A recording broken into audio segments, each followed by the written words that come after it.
Olá, queridos amigos, queridas amigas, que a graça e a paz de Jesus esteja com cada um dos amigos, que a face do Senhor Jesus possa resplandecer em cada um de vocês, dando-lhes o devido entendimento, sabedoria, e que todos tenham um dia bastante feliz.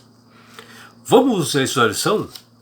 E hoje, domingo 6 de abril de 2025, a lição 2 desse novo trimestre, ela tem como título O Princípio da Primeira Menção.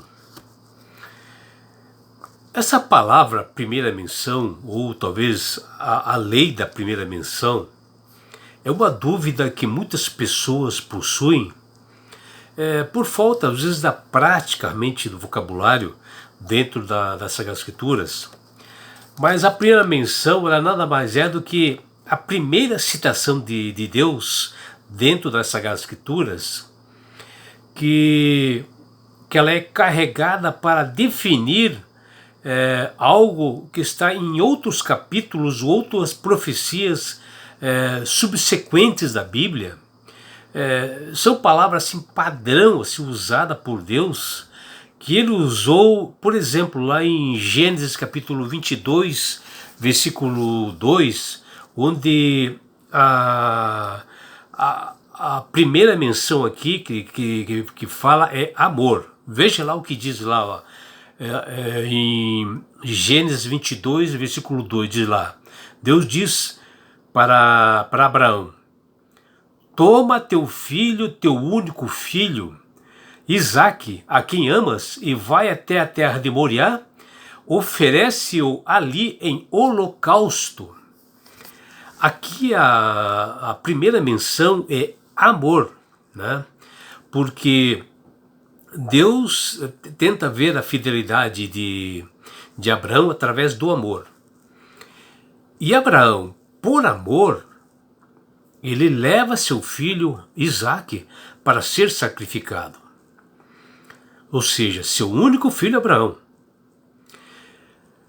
Veja o que é primeira menção. Amor. Então Deus deu seu único filho amado Jesus, para que todos nele creiam, não pereçam, mas tenham a vida eterna. E Deus fez isso por quê? Por amor. Você entendeu? Então, a palavra primeira menção aqui é amor, que ela é aplicada aqui em Gênesis, né? Capítulo 22, e na frente é utilizado isso aí também. Ou seja, de um modo geral, é a primeira vez de um conceito, né, ou símbolo, ele é mencionado na Bíblia, que especialmente nos capítulos iniciais de Gênesis, que nós descobriremos uma compreensão maior no geral conceito quando nós aplicamos a entender, e é usado em outras passagens bíblicas mais para frente, né? É processado assim na mente de cada um de nós quando nós lemos essas profecias e aparece aquela primeira palavra que nós mencionamos lá em Gênesis, ou no início, é a primeira palavra que Deus menciona e que é aplicado em outras passagens bíblicas, principalmente nas profecias e no Apocalipse, né? E na lição aqui de hoje, que tem como referência ali Isaías capítulo 40, versículos 7 e 8, Malaquias capítulo 3, versículo 6 e Hebreus 13, 8, ali nos ajudam a compreender melhor a aplicação realmente dessa primeira imersão, primeira menção, corretamente, porque nós vemos perfeitamente que a lei da primeira menção é uma regra para nós entendermos que a Bíblia ela tem a premissa de que quando um assunto, né, é mencionado pela primeira vez nas Escrituras, isso se torna a chave para nós interpretarmos futuras menções, como lá diz lá em Hebreus 13, 8, que diz lá: nós temos um Deus que não muda, é o mesmo ontem, hoje e sempre, sua palavra permanece para sempre. Ou seja, Deus utiliza em Gênesis essa primeira menção de amor e se utiliza também para frente em várias passagens bíblicas, né? Isso é primeira menção. E eu, quando fiz a faculdade de gestão ambiental, o meu curso se iniciou-se com algumas matérias ou disciplinas básicas, assim, gerais, né? Ou seja, essas matérias formando assim uma plataforma para os estudos assim posteriores. E à medida que eu ia desenvolvendo assim no curso, né, escolhido da minha área, eu ia aplicando essas bases que eu aprendi inicialmente. Do mesmo modo e semelhante é quando nós estudamos as Sagradas Escrituras inteira, né? Desde Gênesis ao Apocalipse. Da mesma forma, nós vemos que Deus, ele inspirou seus profetas para eles apresentarem uma disciplina introdutória no livro de Gênesis, né? Onde se aplica ali assuntos, ideias que deverão ser tratadas com mais profundezas, com mais detalhes no restante da Bíblia. E isto que realmente um princípio de primeira menção, ou seja, a utilização de palavras de Gênesis em futuras capítulos, versículos e livros das Sagradas Escrituras. E assim, de uma forma geral, quando na primeira vez que aparece um símbolo ou um conceito nas Sagradas Escrituras, em particular, especialmente aqui no livro de Gênesis, nós desvendaremos assim, com este texto que aparece, nos dá uma compreensão melhor geral de tal assim conceito que nos auxilia, nos ajuda a entender como ele é usado em outras passagens bíblicas, nos dando assim mais entendimento, porque nós vimos lá em Gênesis algumas aplicações. E teólogos estudiosos, eles referem a isto como a lei da primeira menção. E essa lei da primeira menção, simplificando assim, nada mais do que um conceito assim, para mostrar, para trazer a verdade bíblica de uma forma simples e semelhante a uma semente, que ela nasce aqui, ela se cria e depois ela é passada para frente, né? E um dos exemplos que nós temos é a palavra amor, que ela é mencionada em Gênesis capítulo 22:2, quando eu mencionei ali que Deus pôs à prova Abraão e ele disse, ó, toma teu filho, teu único filho Isaque, a quem amas. E isso aconteceu com Abraão, que Deus mencionou ali em Gênesis que eles teriam uma grande família, né? Ou uma grande nação. E ele recebeu o pedido de sacrificar seu único filho lá no Monte Moriá, que nós conhecemos essa história. Isso vem assim um simbolismo de que Deus está fazendo exatamente no mesmo lugar com seu próprio filho Jesus, um pouco mais para frente de Gênesis, onde o amor se doa. E foi essa mensagem que Deus quis passar para todos nós, dessa primeira menção, né? Que ele aplicou amor em Gênesis e aplicou amor também quando ele deu seu único filho para morrer por nós, que aparece já no Novo Testamento, né? E vejam, né, quantas mães assim trabalham o dia inteiro nos lares, nas indústrias, né, e em lojas, e de madrugada elas saem atrás dos seus filhos drogados, caídos assim nas praças, para levá-los para casa, né? Isto é amor, né? Por isso que Deus ele se utiliza dessa aplicação de amor. É uma menção assim de um recado para todos nós que observamos isto, uma aplicação de Gênesis que perfeitamente cabe a nós hoje, né? Aplicarmos o amor em todas as nossas atividades, né?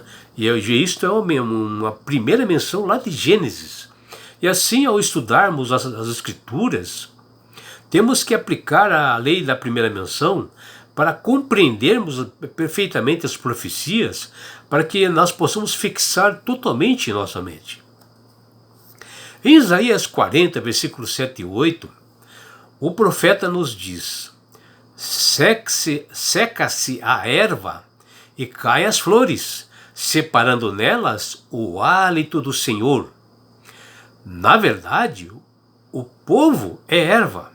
Seca-se a erva e cai a sua flor, mas a palavra do nosso Deus permanece eternamente, né?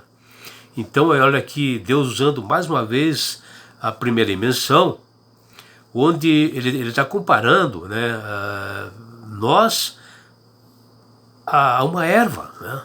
Então são coisas que nós temos que estar atentos nas Sagradas Escrituras para poder entendermos da simbologia que Deus, através da sua sabedoria, para nós podermos entender perfeitamente a Bíblia.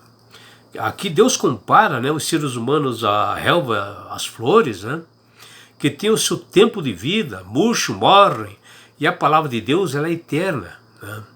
E nos lembrando da nossa fragilidade, né, da nossa pequenez, que nós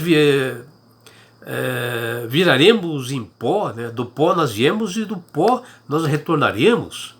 Mas também, fora isso, ele também nos dá uma esperança em seu tempo, onde todos nós seremos ressuscitados na segunda vinda de Jesus, com mais poder, mostrando para nós uma direção, uma esperança, né? Onde Deus é perfeito no futuro, restaurando a todos que permanecem firmes ao seu lado, onde a palavra do Senhor permanece firme.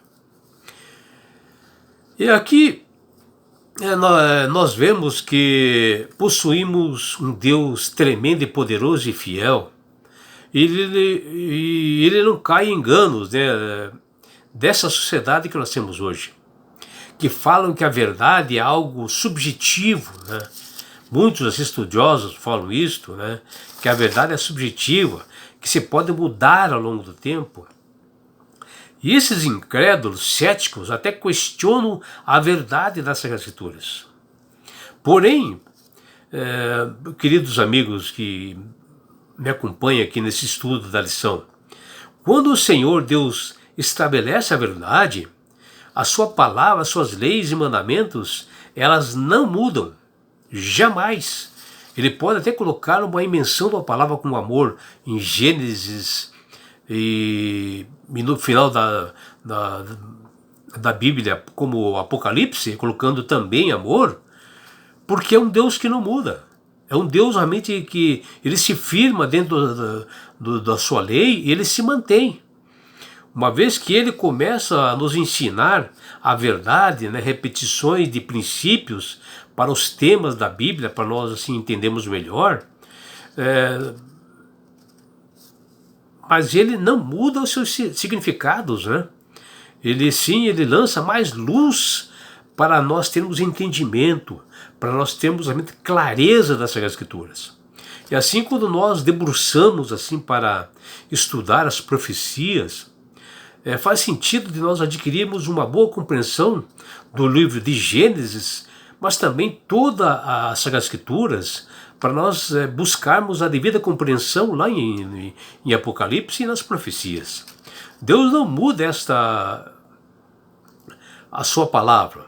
E esta é a razão pela qual ainda nós temos a oportunidade de nós acertarmos o caminho da salvação e da verdade que Malaquias fala lá em 3,6 e que Tiago fala em 1,17. Nós precisamos compreender que ao pé da cruz não é lugar de nós depositarmos ofertas, né, de fruto da terra, que está lá em Gênesis 4,3, como fez Caim nas suas primícias, né, que também está lá em Gênesis 4,4, ou primícias de nossa vida. Nós temos que buscar em primeiro lugar o seu reino e a sua justiça, que as demais coisas são acrescentadas para nós, que está lá em Mateus 6,33. É através desse estudo, desse comprometimento com Deus, é que nós vamos enxergar a verdade e o caminho correto. E por isso que o apóstolo Paulo diz em Hebreus 13,8, Jesus Cristo, ontem, hoje é o mesmo, e o será para sempre. E Paulo avisa que de não se deixar enganar por doutrinas falsas que contradizem os ensinos das Sagradas Escrituras, que está lá em Hebreus 13:8. E é por isso, meu amigo, minha amiga, que Deus tem falado com todas as pessoas através do poder do Espírito Santo para aceitarem a Jesus como Salvador e Senhor.